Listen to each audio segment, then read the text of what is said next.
Apa kabar Anda semuanya? Semoga semua baik.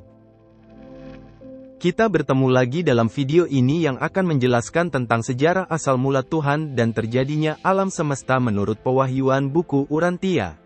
Apa yang disampaikan ini adalah dari postulat atau dalil yang disusun para filsuf alam semesta, jadi ini sebenarnya pendapat makhluk ciptaan tentang Sang Pencipta, meskipun sebenarnya hanya Tuhan yang tahu dirinya sendiri.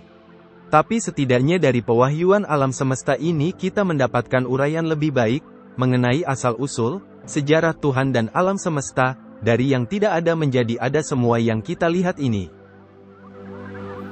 Buku Urantia adalah buku pewahyuan dari alam semesta mengenai Tuhan, alam semesta, sejarah bumi, sejarah manusia, sejarah agama, ilmu pengetahuan, filsafat, spiritual, dan teladan hidup manusia secara praktis. Buku ini untuk memperluas wawasan kosmik dan meningkatkan persepsi spiritual. Ajarannya boleh dipakai untuk kepentingan Anda, dan tidak memberitakan ideologi, agama, atau nabi yang baru. Sebelumnya mohon bersabar karena perlu saya sampaikan bahwa alam semesta ini tidak kecil. Yang ditemukan oleh ilmuwan, terdiri dari jutaan bahkan miliaran galaksi. Tiap galaksi terdiri dari jutaan bintang. Tiap bintang itu sendiri adalah seperti matahari kita, memiliki planet-planet. Jadi ada berapa kehidupan di luar sana, kita tidak pernah tahu karena terlalu banyak. Karena jaraknya terlalu jauh, kita sulit berkomunikasi dengan mereka. Tapi itulah yang sedang diusahakan para ilmuwan, sebab mereka sudah menemukan planet-planet yang diduga ada kehidupan. Kita tunggu saja, yang jelas, konsep Tuhan yang dibayangkan ajaran-ajaran sekarang itu terlalu kecil dibandingkan Tuhan yang sebenarnya.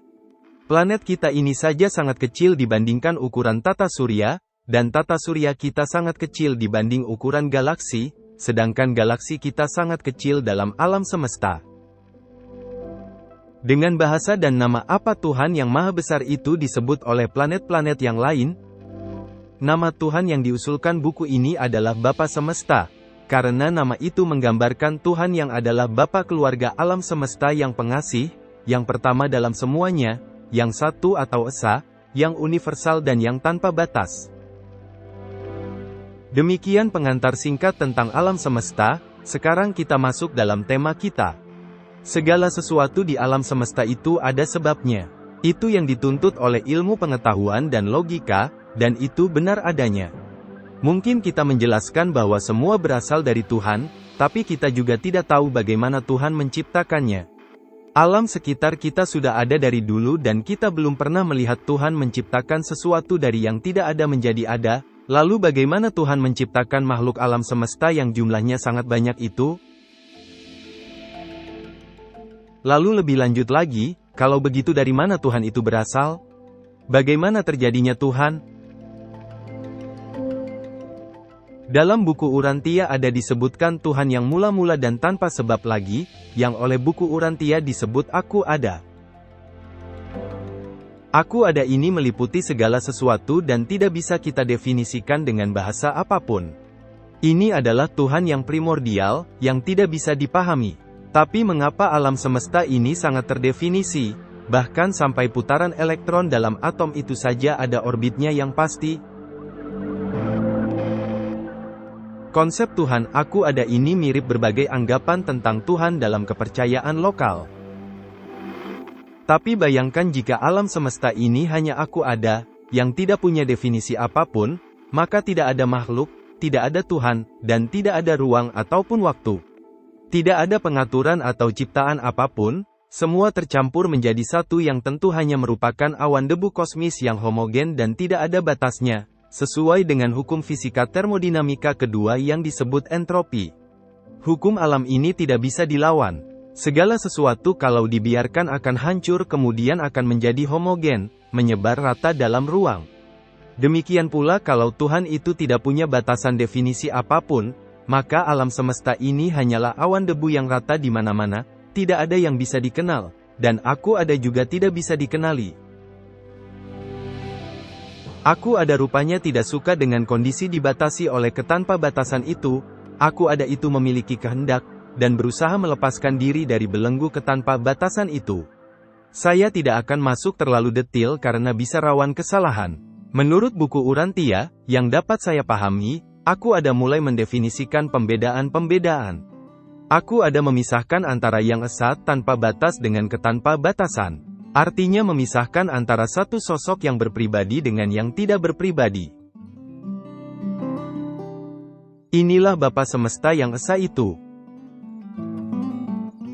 Selain antara yang berpribadi dan tidak berpribadi, ada lagi pembedaan antara yang aktual dan potensial, dan antara yang disebut golongan deitas yang dituhankan dengan yang tidak dapat dituhankan. Hal-hal itu menjadi dasar untuk 7 realitas absolut alam semesta. Selain antara yang berpribadi dan tidak berpribadi, ada lagi pembedaan antara yang aktual dan potensial, dan antara yang disebut golongan deitas yang dituhankan dengan yang tidak dapat dituhankan. Kemudian ada potensi alam semesta, deitas, dan aktual alam semesta. Sekali lagi, realitas absolut alam semesta itu ada 7. Pribadi, roh, materi, batin atau mind, golongan deitas, potensi alam semesta, aktual hasil kerja golongan deitas itu terhadap potensi alam semesta. Nanti akan saya jelaskan bahwa 7 absolut itu ada dalam diri kita sebagai manusia biasa, tapi saya akan lanjutkan terlebih dahulu dengan beberapa nama dan istilah yang mungkin baru bagi Anda. Kemudian aku ada itu mewujudkan semua realitas yang absolut itu dalam alam semesta, mulai dari Sang Bapa sebagai pusat pertama dan pusat kepribadian. Pusat kedua yaitu Sang Putra Kekal sebagai pusat alam roh. Firdaus sebagai pusat alam materi. Dan di tengah antara roh dan materi adalah roh tanpa batas sebagai pusat alam batin atau mind. Potensi absolut alam semesta disebut absolut nirkualifikasi. Kemudian ada deitas absolut yang merupakan kelompok semua sosok roh yang bekerja atas potensi alam semesta itu. Kemudian hasilnya aktual alam semesta, absolut semesta, yang tidak lain adalah alam semesta yang kita lihat ini, di mana kita juga ada dan ikut di dalamnya, bekerja membangun aktual alam semesta ini. Meskipun dijelaskannya secara berurutan mulai dari Bapa, Putra, dan Roh, tapi sebetulnya ketujuh absolut sebagai perwujudan aku ada yang satu itu tidak punya awal maupun akhirnya. Tuhan itu ada sekaligus dalam wujud 7 realitas absolut itu. Tuhan itu mendiami lingkaran kekekalan, yang bisa digambarkan seperti cincin waktu, dan kita ada di permukaan kecil cincin itu. Jadi kita yang terbatas dan sangat kecil di permukaan cincin itu tidak akan bisa membayangkan cincin raksasa yang tidak ada awal dan akhirnya. Cincin itulah gambaran kasar apa yang disebut lingkaran kekekalan, yang tidak punya awal atau akhir.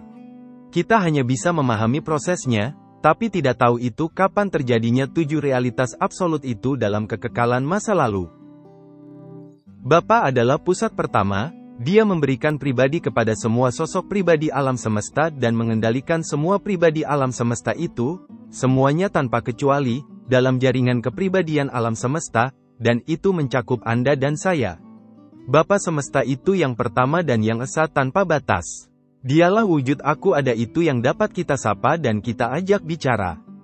Pribadi-pribadi alam semesta itu mencakup pribadi-pribadi manusia, malaikat, dan banyak sosok astral dan roh yang lain. Semua sosok alam semesta punya pribadi masing-masing, bahkan kita pun sekarang atau nanti dapat mengirim dan menerima pesan dari beberapa di antara mereka. Karena kita ini juga makhluk berpribadi. Kemudian ada roh yaitu energi yang hidup, yang dinamis dan dahsyat, hidup di alam-alam semesta. Dan ada energi yang lebih statis yaitu kita sebut materi. Lalu ada kecerdasan dan teknologi yang semuanya itu fungsi dari mind atau batin. Kita hidup lebih banyak dalam alam batin dan materi, kita punya batin pikiran, sebab itu kita bisa memanipulasi materi, kita bisa berkomunikasi, kita bisa mengembangkan teknologi termasuk kecerdasan buatan yang membuat video dan gambar-gambar ini. Tapi kita tidak bisa melihat roh, sebab roh itu energi yang frekuensinya sangat tinggi dan dapat hidup dalam kondisi yang tidak masuk akal, misalnya hidup di dalam matahari. Tapi kita dapat memahami roh itu dengan batin pikiran kita. Batin diciptakan sebagai perantara di tengah antara roh dan materi. Dengan batin, kita memahami hal-hal tinggi termasuk isi video ini, dan dengan batin pikiran kita menciptakan teknologi untuk mengelola alam semesta materi. Jaringan roh itu, meskipun tidak kelihatan, tapi memberi hidup pada makhluk. Ketika makhluk hidup diputus dari jaringan roh, makhluk itu segera mati. Benar secara harfiah bahwa mati hidup itu Tuhan yang menentukan. Sesosok makhluk sedetik yang lalu masih hidup, tiba-tiba dia mati, dan itulah artinya diputus dari jaringan roh kehidupan, seperti kabel listrik yang diputus. Inilah jaringan roh yang memberi 7 jenis kecerdasan secara bertingkat kepada semua makhluk, mulai dari kecerdasan sederhana makhluk rendah, sampai yang canggih dan lengkap seperti manusia, dan dalam buku Urantia disebut roh batin ajudan, dan akan dibahas dalam video yang lain. Walaupun demikian, masih ada satu lagi roh yang spesial untuk kita semua, yaitu roh pemberian dari Bapa yang menempati batin kita, disebut pelaras pikiran sesuai fungsinya. Roh dari Bapa ini nanti yang akan menghidupkan jiwa kita nanti setelah badan kita mati, dengan cara melebur atau manunggal dengan jiwa kita. Kembali pada 7 realitas absolut itu. Dari 7 realitas absolut ini, ada 3 sosok yang berpribadi, yaitu Bapa, Putra dan Roh. Ketiganya itu disebut Trinitas, dan mereka adalah dasar penyusun alam semesta, karena merekalah komponen alam semesta, yaitu kepribadian, roh dan batin. Kalau satu saja tidak ada, alam semesta ini tidak ada seperti sekarang. Bapa semesta adalah pusat semua pribadi dan pikiran, Putra kekal adalah pusat semua energi hidup atau roh, kemudian roh tanpa batas adalah pusat semua batin dan kecerdasan semesta. Manusia itu sebenarnya ajaib karena diciptakan mempunyai semua realita absolut penyusun alam semesta yang tadi disebutkan. Kita punya kepribadian yang unik, sebagai karunia Bapa semesta. Kita juga punya roh pelaras, yang adalah pecahan roh Bapa semesta. Kita punya badan fisik termasuk otak. Kita punya batin pikiran yang beroperasi di atas fungsi otak. Lalu dalam kita ada sosok baru yang disebut jiwa. Jiwa terjemahan dari soul, yang sering disebut juga oleh kearifan lokal sebagai sukma atau korin. Jiwa atau korin kita ini, jika melebur dengan roh pelaras, akan hidup kekal. Untuk hidup kekal di alam roh, kita menjadi roh dengan cara melebur dengan roh ini. Selama kita hidup kita wajib belajar berkomunikasi dengan roh pelaras ini untuk merohanikan jiwa kita. Inilah praktek spiritual yang perlu diajarkan agar menjadi prioritas hidup kita, kalau kita mau hidup abadi. Batin atau mind selalu berada di tengah antara roh dan materi, sebab melalui batin pikiran itulah kita bisa belajar berkomunikasi dengan roh dan memahami hal-hal rohani. Sebab itu dalam spiritual, hal pokok yang harus dilakukan adalah olah batin sebagai usaha untuk menyesuaikan dengan frekuensi roh dan berkomunikasi dengan alam roh. Kembali pada pusat dan sumber pertama, Bapa semesta yang adalah personalnya aku ada itu. Sebagai pribadi, Tuhan Sang Bapa semesta itu punya sifat dasar utama adalah pengasih. Sebab itulah saya membahas khusus tentang kasih dalam satu video. Manusia bisa mengajarkan macam-macam tentang Tuhan, tapi jelas Tuhan itu kasih, dan sikapnya pada kita itu kasih. Kasih itu ditunjukkan dalam kehidupan nyata manusia bernama Yesus dari Nazaret, yang juga adalah putra dari Bapa, yang diutus ke dalam dunia mewahyukan tentang Tuhan Sang Bapa semesta itu seperti apa kepada kita. Anda bisa membaca kisahnya dalam 70 makalah buku Urantia dalam bagian 4. Demikian pula dari komunikasi kita dengan roh pelaras yang mendiami kita akan tahu bahwa Bapa semesta itu sangat mengasihi kita, ciptaannya yang sangat kecil ini.